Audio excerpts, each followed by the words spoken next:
Moscow. Listen to me from the south. I'm the one they call Sam. But in a clever sort of way, this mule could be working, waiting, learning, planning.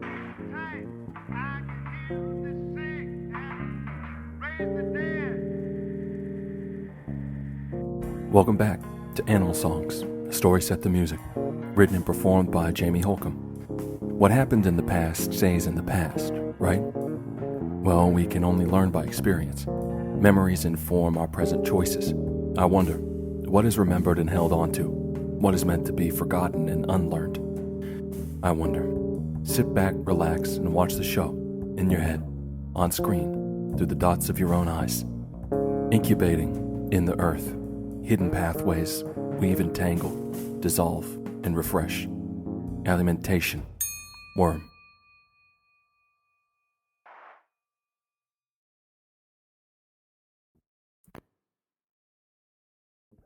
The man who would become Pinocchio Seen Warshaw was born several hundred miles to the east of the river in a land whose history is more ancient than human records. His hometown, Piro Bay, has a legendary founder, Crispen, the patron of artists, cataloger of medicinal herbs, and most famously the discoverer of the alphabet.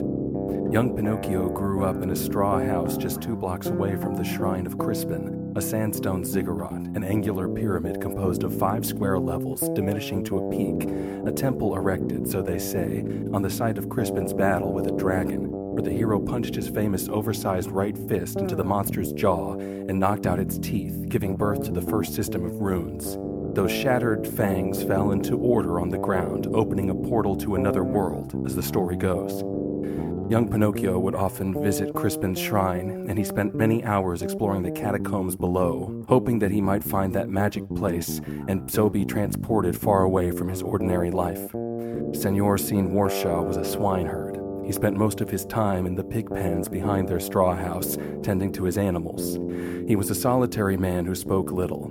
His wife had died giving birth to their son. At night he drank. The man and the boy would sit on opposite ends of their small, round table, a cracked piece of wood, and they would share a meal of preserved hams or sausages, bread, whatever vegetables they had in stock, which the boy was responsible for preparing and were usually served raw, and of course they would share a bottle of wine. Senor Seen Warshaw drank from the bottle, and his son, eventually, as sons will do, asked the man if he might join his father. With his occasional allowance, Pinocchio bought his own personal tin mug, and from this he would sip his portion of wine and keep his father company. In the morning, when the pigs were ready, they did the butchering. It took place in the barn, on the opposite side of their small field, far from the pig pens. Pinocchio learned at an early age how to bind the pigs' feet to one another, how the rope must then be wound tightly around the body so that the legs would not break. When the pig was secure, they would feed the tail of the rope through a pulley on the ceiling, and Senor Seen Warshaw would haul the pig up so that it hung vertically, writhing and screaming. Then he would secure the rope around a hook on the wall, and Pinocchio also learned to tie this anchoring knot.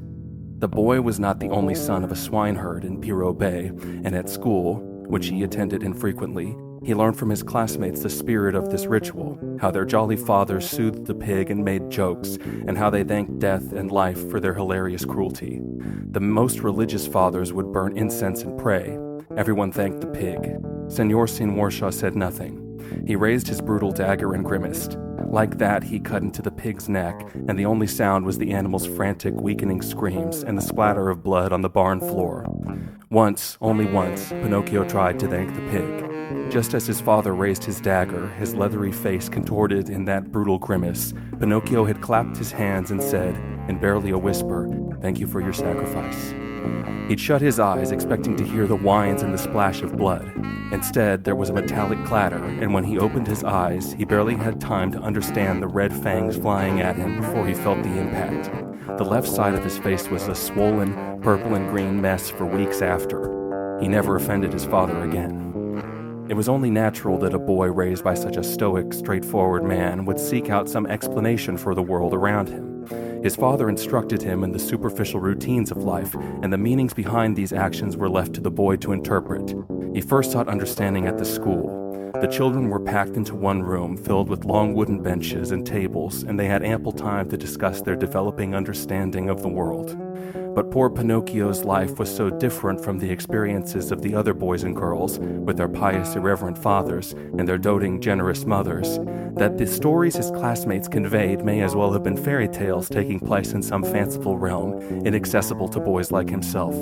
These stories were nice to dream about, but they could hardly take place in or have any bearing on the real life of Pinocchio seen Warsha. The lessons which the schoolmaster contributed were even less helpful. Piro Bay is the inheritor of a once highly developed culture that has decayed, as all things will, over time. The children are fed a plethora of facts gathered by generations of rational scientists, which are assembled into various subjects. They learned systems of mathematical proofs that once rocked the world for their demonstration of previously invisible and misunderstood forces.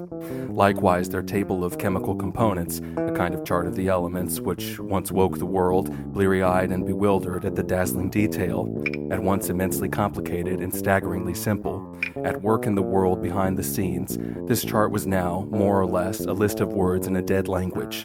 All the knowledge that the thin, spectacled man at the front of the room proclaimed as he tugged on the tails of his overly long, greasy mustache, these facts were cold articles for memorization and regurgitation. Little Pinocchio did not understand their importance, and nothing he learned in school helped him to interpret the screaming pigs or his father's grimace or his own swollen purple cheek. Then one day, around the time that his bruise was healing, he decided not to return home. It was the afternoon, and school had just let out. Pinocchio trudged along the dirt street, past the straw houses and adjoining fields, until he reached a fork in the road. To the right, where he would normally turn, he could see his father's house, and he heard the distant squeal of the pigs. If he continued straight, however, he would reach the mysterious sandstone shrine. Everyone in Piro Bay knows about their legendary founder, and every day young Pinocchio saw the distant yellow peak of his shrine. The place had always been just another fact to him. Piro Bay is on the sea, his father butchers pigs, E equals MC squared, and the shrine of Crispen is 2 blocks ahead. Maybe he had exhausted every other avenue to understanding, and this was his last desperate attempt at finding some meaning. Truly, the boy did not know why he continued straight that day. He simply did not feel like going home. Today, he was going to try something new. If he upset his father, what else could he do to him? Head held high, his heart suddenly full of a resolve that was unfamiliar to the quiet boy, Pinocchio marched down the road to the wide sandstone steps. The shrine loomed over him, and the many points of its 5 layers looked like a soldier's helmet, and indeed the military modeled their uniforms on these imposing religious forms. Pinocchio immediately felt a reverence that he recognized as the feeling he sought. This place meant something. He mounted the stone plaza and bowed his head as he entered the arched doorway. Inside was a dark room. 4 thick columns stood in the center, and on each one there hung a torch in the mouth of a dragon-shaped sconce of thin iron. These flickering flames were the only source of light. On the walls were hieroglyphs depicting Crispen in his curled cap and winged shoes, enormous right fist held like a hammer over his head, and the dragon, a rather cartoonish character with a vulpine snout and vertically slitted eyes popping out of his head. The whole story was told over the 4 walls, starting on the left with Crispen's arrival at the bay, leading to the dragon on the center wall, and their battle on the right. Pinocchio read the walls, and when he turned around, he was greeted by the conclusion. On the back wall, laid out around the arched doorway, was the first runic alphabet. Floral letters interwove in a pattern that, to Pinocchio, resembled a field, a prairie, a manicured garden. The figures danced in the firelight. As he was familiar with the legend, Pinocchio implicitly understood the artistic arrangement of the world-transporting runes framing the doorway, which glowed white with sunlight. He was beholding the portal. At once he felt a kind of awe at this vision and a profound sadness at the truth. This runic portal led nowhere but back to his everyday world. Yet, after a few hours spent sitting in the empty shrine, cross-legged before the display of runes, when the white light of the portal eventually turned orange and Pinocchio crossed back through it, his world was not the same. He arrived home just as his father was entering through the back door. They exchanged a meaningful look, but the man said nothing. He pulled off his muddy boots, wiped his hands on his thick corduroy work pants, and set about his nighttime routine. First, he crossed to the cupboard and removed from the shelf a bottle of dark wine. Then he sat at the table where a deck of cards waited for him. Normally, he would play a personal game, practice shuffling, or gamble with himself. Tonight, he distributed a second hand across the table. Pinocchio watched all this from the doorway until his father looked up at him. He took his seat, and his father filled the tin cup on the table, and they played a silent game of cards. Finally, the father asked about dinner. Pinocchio laid his hand on the table and grabbed plates and sausages and carrots from the pantry. Once he'd arranged these ingredients into a paltry meal, he asked his father about the shrine. "So that's where you were," said old Scene Warshaw. Pinocchio nodded. "If you're interested in the priesthood," the man watched his son shake his head. "Well, just make sure you get something useful out of it." That's how Pinocchio got his permission to study at the shrine. After that, he almost never went to school. He would stay and help his father in the mornings, and the old man couldn't have cared less about school and was glad to have the help. Then, after a quick lunch of bacon and bread, Pinocchio would venture to the shrine, armed with his leather-bound notebook and stub of lead. He would sit before the mural of runes and draw. Perhaps some arrangement of these signs would reveal the portal, or at least he would come to understand the meaning of the story and of the runes themselves. What was the power of these marks, and why were they so important to his people? It wasn't long before he caught the attention of the shrine attendant. The monks in Piro Bay lived in a monastery on the seaside cliffs. They have many tasks, including the upkeep of the various shrines around the city. Part of their duty is to remain unseen and so be more like the soul itself. Visitors are meant to behold the well-kept shrine with its attendant laurels and incense and feel the power of an invisible hand at work in this world. However, it's not often that a visitor comes to see a shrine every day. Most people simply kneel and pray. They don't spend hours contemplating the marks on the walls. Brother Orion Daly was blessed with the duty of Crispen. It was he who lit the torches in the dragon sconces, who swept the plaza in secret, who filled the hidden censers with smoldering incense. He took notice of the dutiful boy who came every day to study the myth of the runes. They were the two devotees of Crispen. It was only natural that he should reveal himself to the disciple and help to guide him. So one afternoon, Brother Daly emerged from the stone wall, broom in hand, and he introduced himself to the startled young patron. "Why do you come here so often?" "I'm sorry, sir." Pinocchio fell prostrate on the stone. The monk laughed. "Save that for the shrine, which I've noticed you completely ignore." He pointed at the wall displaying the dragon and the small altar full of dried laurels. "I want to understand the runes, sir." "You mean you don't know how to read?" "No, sir, I can read. I mean the magic." Brother Daly pulled on his sharp black beard and considered the boy and the pattern of signs on the wall behind him. With its connected leather strap, he secured his totem broom to his back. Then he crossed his hands inside the large sleeves of his brown robes, the monk's sacred posture, and he said, "Follow me." He led Pinocchio to the wall and walked straight at the image of Crispen. He passed through it. The boy had not realized it, but the body of the hero, which he had believed to be painted, was in fact an alcove. He grinned and hopped through the wall. On the other side, Brother Daly held a torch. He led the boy down a winding staircase into a maze of tunnels. "These are the catacombs," said the monk in a hushed voice. "It is easy to get lost down here." He led Pinocchio around a corner to a locked wooden door. From Brother Daly's rope belt there hung a copper key ring, and with one of the dangling implements he unbolted the door. "This is Crispen's library."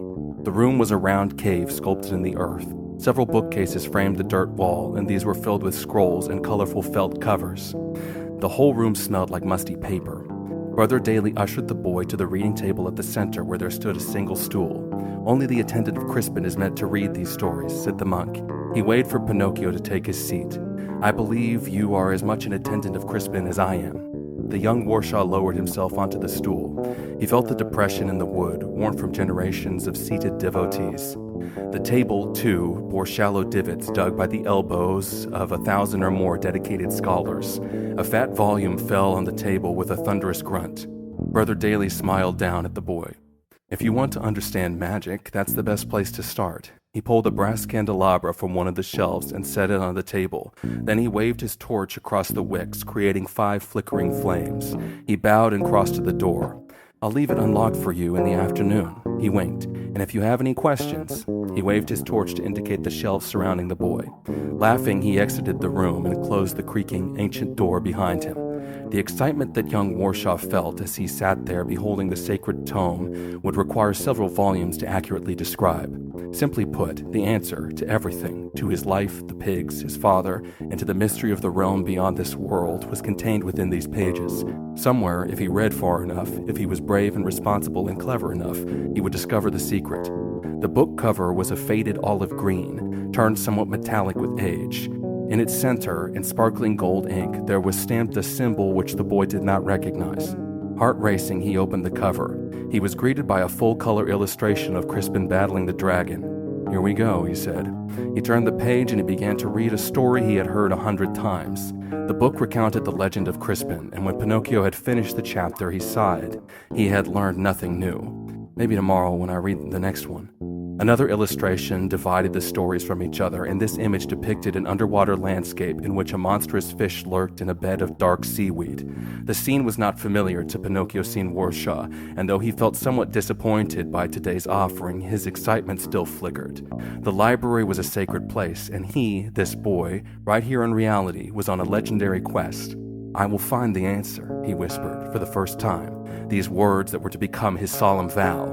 Then, with 5 gentle breaths, he blew out the candelabra. He felt along the wall, and he found his way out of the darkness back to the everyday world, where the sun was just beginning to set. When he arrived home, once again he came through the front door as his father came through the back. They sat at their rickety, splintering table, played cards and drank wine, ate dinner, and eventually Pinocchio fell asleep in his chair.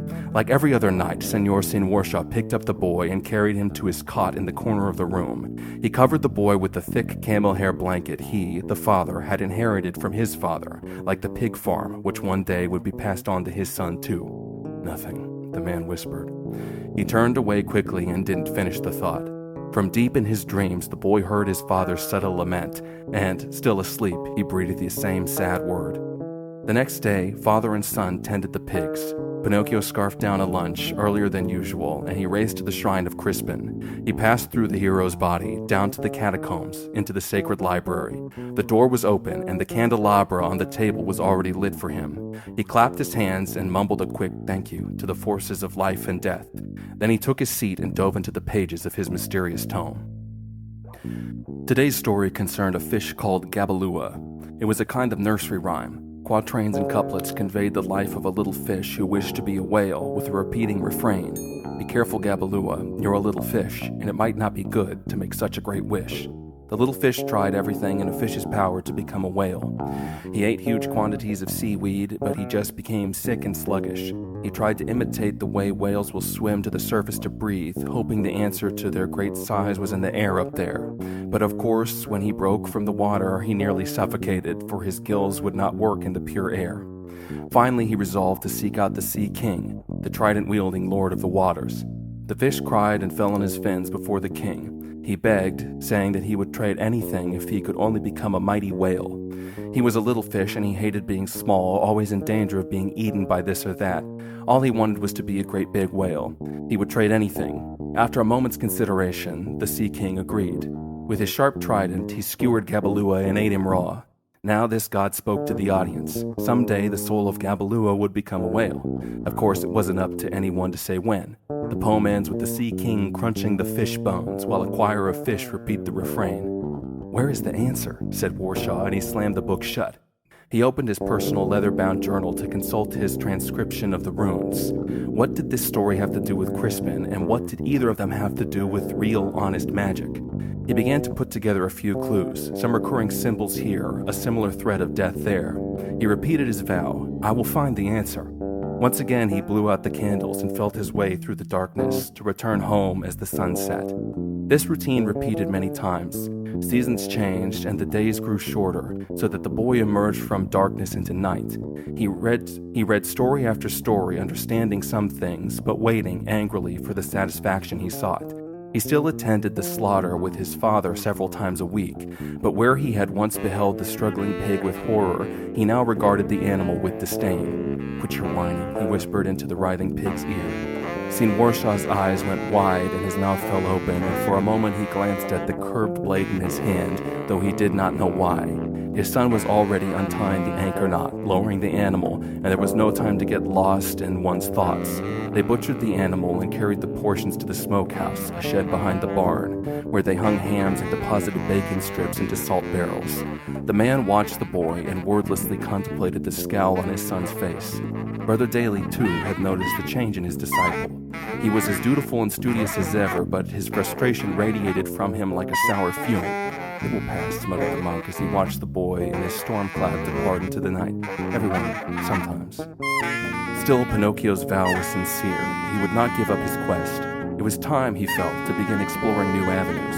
Crispen was real. The runes were real. Shouldn't the portal be possible to discover? "What I need," Pinocchio whispered to himself, a new habit that did worry his silent, watchful guardian, "is the rest of the dragon." He looked up from his table into the cold void of the catacombs.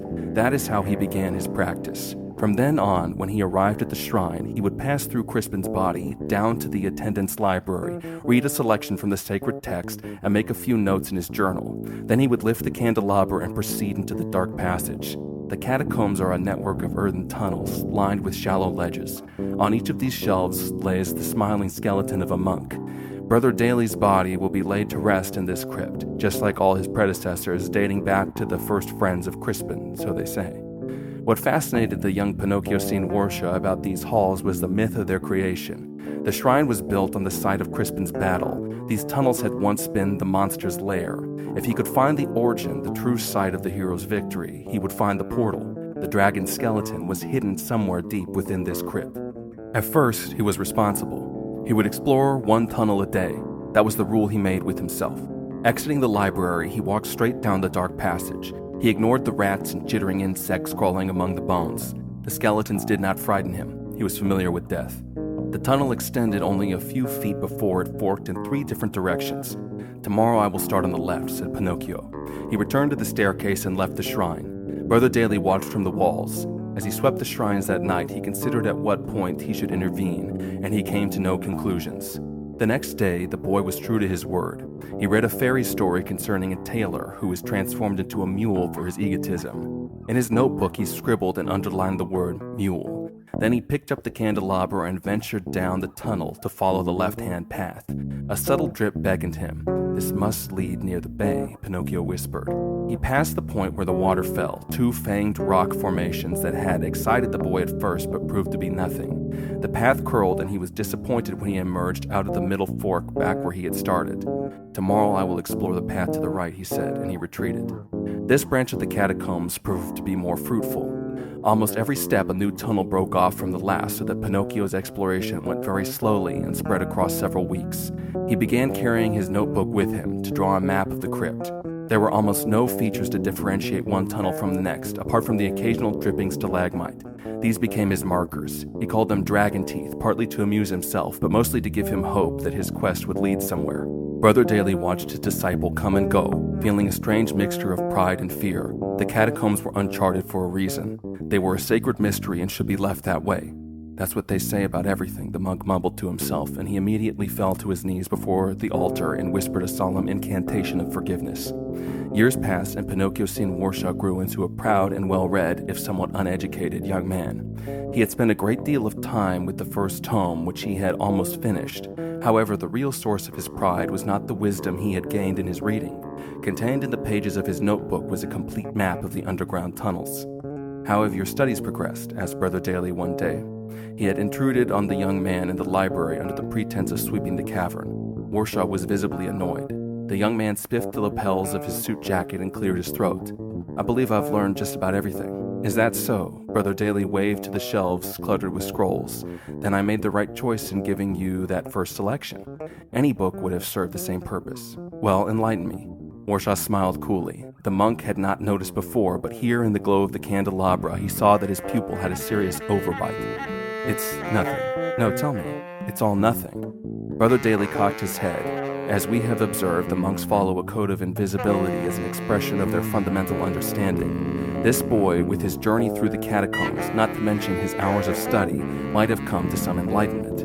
"It's all meaningless," Warsha said. He laughed and slapped his hands on the table. The monk gripped his broom firmly. "Careful, that is a very old table." Forgive me, brother, it's just such a tremendous joke. All these stories, all this work, to find out there's really nothing. The catacombs are empty. There's no dragon. And probably there never was a Crispen either. You know what that story's about. Man is the true monster. Man with his tremendous mechanical mind outwitted nature. Blind, stupid, pointless nature. The divine accident, the curse of death. It can be defeated by the brilliance of man. There are some parts of that where I agree, but I have not ventured as far into the catacombs as you. What did you find in there to make you so certain of your view? I just told you, nothing. But the map, which I made. I realized the story, this temple, built by the way by ancient slaves. It is not indicative of the power of God, but the power of man. I'm sorry to pull back the veil, brother, but every aspect of your religion is false. It's all meaningless. We live and we die. The end. Is that really what you believe? The young man crossed his arms, hands under the armpits, because they would not have fit into his tight sleeves, the way that Brother Daly's hands did now as he strapped his totem broom to his back and assumed the sacred posture. Then I believe your time here has come to an end. But I haven't finished the book. Why bother? There's nothing to understand. Warshaw sighed, and he produced a hand, his right hand, from beneath his armpit. He rolled that hand, wafting an onion-rich human odor around the room, and in the same gesture he shrugged. I suppose you're right. Before his eyes, Brother Daly vanished. In fact, the whole room disappeared. Warshaw's ambivalent hand wave had blown out the candelabra. "Brother," said Warshaw into the darkness, "I'm sorry, but it's the truth." There was no response. Alone, Warshaw felt his way through the darkness. He emerged from the body of Crispen into the shrine, where the walls told the story. He stood before the exit, the pretend portal cast by those illustrated runes surrounding it. Not even moonlight shone through the doorway that night. "Nothing," said Warshaw to himself, and he passed through that portal into the ordinary black world. "No wonder the witch got him," said Tangi into her bin of popcorn. Her 3 companions were asleep on the dirt beside her. She leaned back to look up at the shining moon. Once again, she was enraptured with the silver light.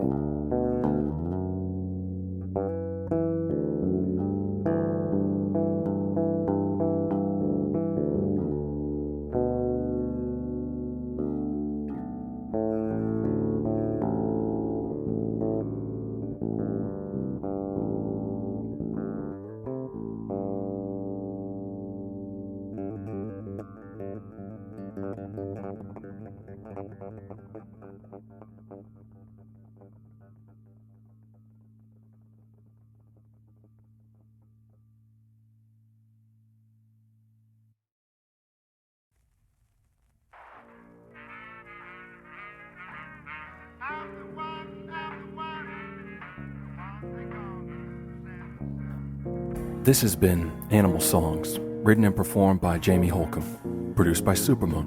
Find us on TikTok, YouTube, or at our website, gosupermoon.com. That's GOSUPERMOON.com. You can also find our work alongside many other talented artists at looksees.com. That's LOOK-SEES.com.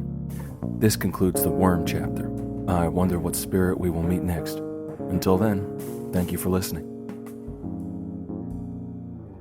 I got to say is, glory be, the funk's on me. I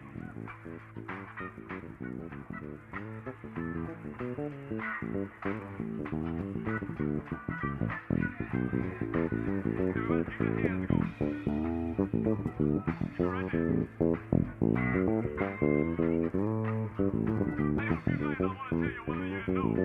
it is.